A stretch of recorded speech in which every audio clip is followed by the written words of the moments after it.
Mrs مرجان، تھوڑے تحمل سے میری بات سنیں، وہ نرمی سے کہہ رہا تھا۔ آبدار پھر سے کام کرنے لگی۔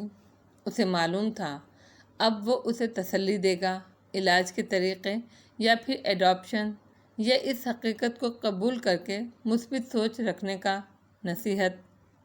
لیکن آپ کا ڈاکٹر ٹھیک کہہ رہا ہے، آپ بانجھ ہیں، آپ کو یہ حقیقت تسلیم کر لینی چاہیے۔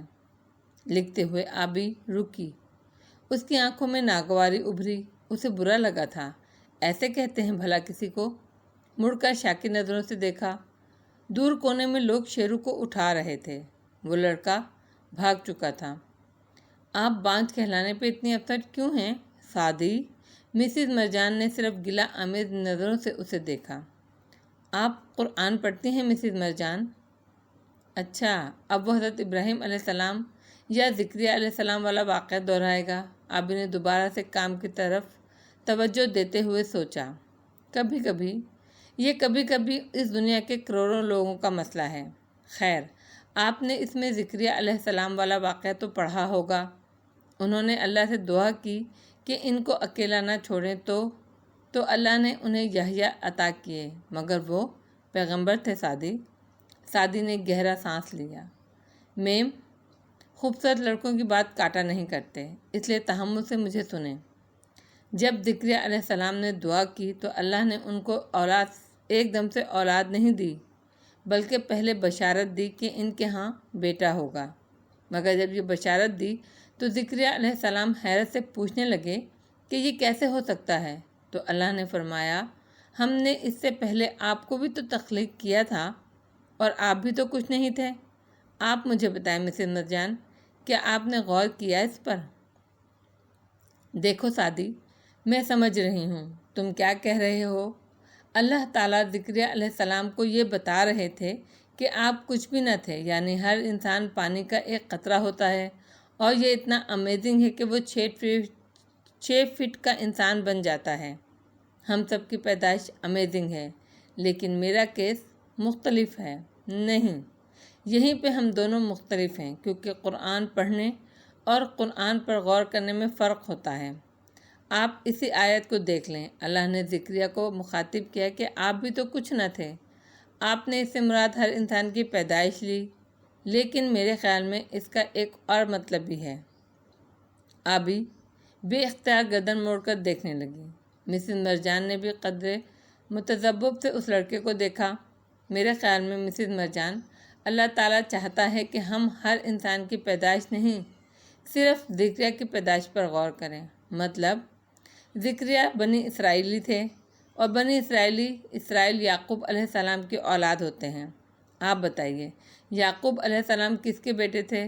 اسحاق علیہ السلام کے۔ اور اسحاق علیہ السلام کس کے بیٹے تھے؟ ابراہیم علیہ السلام کے۔ اور ابراہیم اور سارہ کے علیہ السلام کے۔ اس نے اضافہ کیا۔ پشت ہونے کے باوجود آبی کو لگا وہ مسکرایا تھا۔ آپ کو پتہ ہے، بنی اسرائیل اس وقت دنیا کی سب سے بڑی قوموں میں سے ایک ہے۔ ہم پٹھان ہوں یا گورے لوگ یا فلسطینی یا ملک اسرائیل کے یہودی، ہم بنی اسرائیلی ہیں۔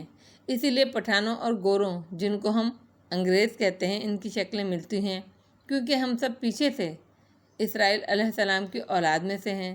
زکریا بھی اسرائیلی تھے، میں بھی اسرائیلی ہوں، اور ہم سب کی ماں تھیں حضرت سارہ۔ آپ کو معلوم ہے سارہ علیہ السلام کون تھیں؟ دنیا کی سب سے خوبصورت خاتون تھیں وہ۔ مسز مرجان کو یاد آیا۔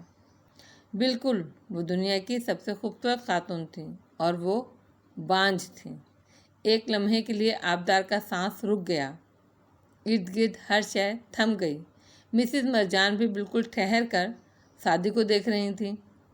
ایک تو اللہ تعالیٰ نے زکریا علیہ السلام سے جو فرمایا، شاید اس کا مطلب یہ بھی تھا مسز مرجان کہ آپ اپنی پیدائش پر غور کریں۔ زکریا، آپ بھی تو ایک بانجھ عورت کی اولاد ہیں۔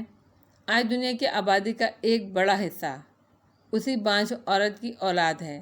اگر سارہ کی اولاد ہو سکتی ہے تو دنیا کے ہر مرد اور عورت کے ہاں اولاد ہو سکتی ہے۔ مسز مرجان کی آنکھوں میں آنسو آ گئے۔ مگر وہ پیغمبر کی زوجہ تھیں، اس لیے ان کو اولاد ہوئی نہیں، ان کی اولاد اس لیے ہوئی کیونکہ انہوں نے دعا کی تھی۔ جب ابراہیم علیہ السلام نے دعا کی، جب زکریا علیہ السلام نے دعا کی تو اللہ تعالیٰ نے فرمایا ہم نے ان کی دعا قبول فرمائی۔ اللہ تعالیٰ دعا رد نہیں کرتے، لیکن اس میں یقین ہونا چاہیے۔ آپ کسی پیر، کسی قبر، کسی مزار، کسی تعویذ کو وسیلہ بنائیں گی تو اللہ تعالیٰ آپ کو انہی کے حوالے کر دیں گے۔ آپ ایسا مت کیجیے گا۔ اگر آپ تہجد نہیں پڑھتی کسی دعا کے لیے تو اس کا مطلب ہے آپ اس کو پانے کے لیے خود بھی سیریس نہیں ہیں۔ شدید پریشانی کے حالات میں دعائیں بھی شدید مانگنی ہوتی ہیں۔ یہ 5 وقت کی نمازوں کے بعد روٹین کی طرح دعا مانگنا کافی نہیں ہوتا۔